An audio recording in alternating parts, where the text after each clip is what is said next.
Hi friends, welcome back to my channel. నేను మీ కుమారిని. ఈరోజు దోసకాయ టమాటా కర్రీ చేశాను. ఇది చాలా చలవ పదార్థం కూడా, చాలా బాగుంటుంది ఈ కర్రీ. ఇది వైట్ రైస్లోకి, వేడి వేడి అన్నంలోకి వేసుకొని తింటే చాలా బాగుంటుంది.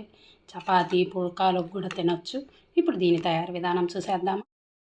హాయ్ ఫ్రెండ్స్, ఈరోజు నేను మీకు దోసకాయ టమాటా కూర ఎలా చేయాలో చూపిస్తాను. నేను చిన్న చిన్న కాయలు ఒక 2 తీసుకొని పైన చెక్కు తీసేసి ఇలా కట్ చేసి పెట్టుకున్నాను. మీకు ఇత్తనాలు ఇష్టమైతే ఇత్తనాలు వేసుకోండి, వద్దు అనుకుంటే స్కిప్ చేయండి. ఒక పెద్ద ఆనియన్ సన్నగా తరిగి పెట్టుకున్నాను. ఒక 3 టమాటాలు చిన్న చిన్నవి బాగా రెడ్ కలర్ తీసుకున్నాను.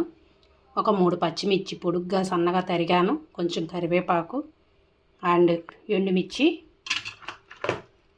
ఆల్ పోపు గింజలు. ఇప్పుడు మనం స్టవ్ ఆన్ చేసి దానిపైన బాండి పెట్టుకొని ఆయిల్ వేడి చేసుకున్నాను. ఒక 2 టేబుల్ స్పూన్ ఆయిల్ వేసాను. ఇందులోకి మనం పోపు గింజలు వేసుకుందాము. పచ్చిశనగపప్పు, మినప్పప్పు, మినపగుండ్లు, కొంచెం ఆవాలు, కొంచెం జీలకర్ర. ఇవి కొంచెం దూరగా వేగనిద్దాము.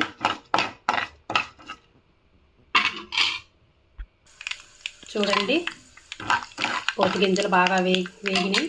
ఇప్పుడు ఇందులో కట్ చేసి పెట్టుకున్న ఆనియన్ వేసుకుందాము. కరివేపాకు అండ్ పచ్చిమిర్చి, ఎండుమిర్చి వేసుకుందాము. ఒకసారి మొత్తంగా కలుపుకుందాం. బ్రౌన్ కలర్లోకి వేగాలి, కొంచెం దూరగా వేగనిద్దాము ఆనియన్స్ని.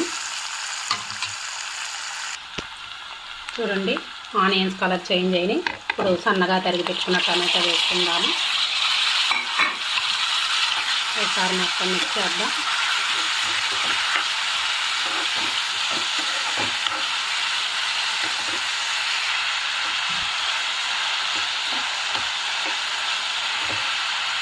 ఇప్పుడు ఇందులో కొంచెం పసుపు అండ్ తగినంత కారం వేసుకోండి. మీరు స్పైసీగా తింటే కొంచెం యాడ్ చేయండి.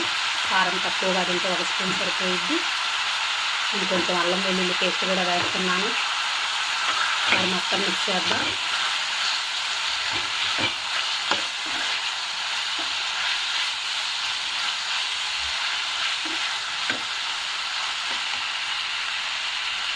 ఇందులోకి తగినంత సాల్ట్ వేసుకుందాము. సాల్ట్ తీసి వేసుకోండి.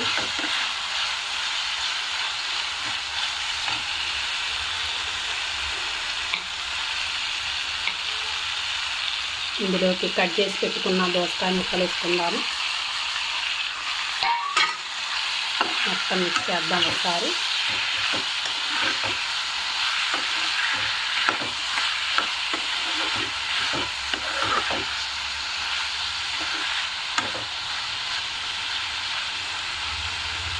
కొంచెం బాగా దోసకాయ టమాటా బాగా మెత్తబడేంత వరకు మగ్గనిద్దాం. మనం మూత పెట్టుకుందాము. దోసకాయ ఉడకడం కోసం నేను కొంచెం వాటర్ వేస్తున్నాను. చూడండి, కాఫీ గ్లాస్ అంత సరిపోయిద్ది. చూడండి, ఇది బాగా ఉడకాలి దోసకాయ.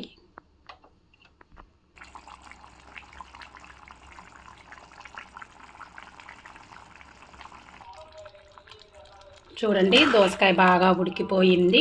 ఎంతో టేస్టీగా ఉండే దోసకాయ టమాటా కర్రీ రెడీ అయిపోయింది. ఇది రోటీ, చపాతీ అండ్ పుల్కాలోకి కానీ వైట్ రైస్లోకి చాలా బాగుంటుంది దోసకాయ టమాటా కూర. చాలా చలవ పదార్థం కూడా. ఇప్పుడు ఫైనల్గా మనం కొంచెం కొత్తిమీర వేసుకుందాము. ఇప్పుడు స్టవ్ ఆఫ్ చేద్దాము. నా వీడియో కానీ మీకు నచ్చినట్లయితే ప్లీజ్ లైక్ చేయండి, షేర్ చేయండి, కామెంట్ సెక్షన్లో కామెంట్ చేయండి. మరిన్ని వీడియోల కోసం నా ఛానల్ను సబ్స్క్రైబ్ చేయండి. Okay friends, thank you, bye bye. ఇప్పుడు దీన్ని మనం బౌల్లోకి సర్వ్ చేసుకుందాము.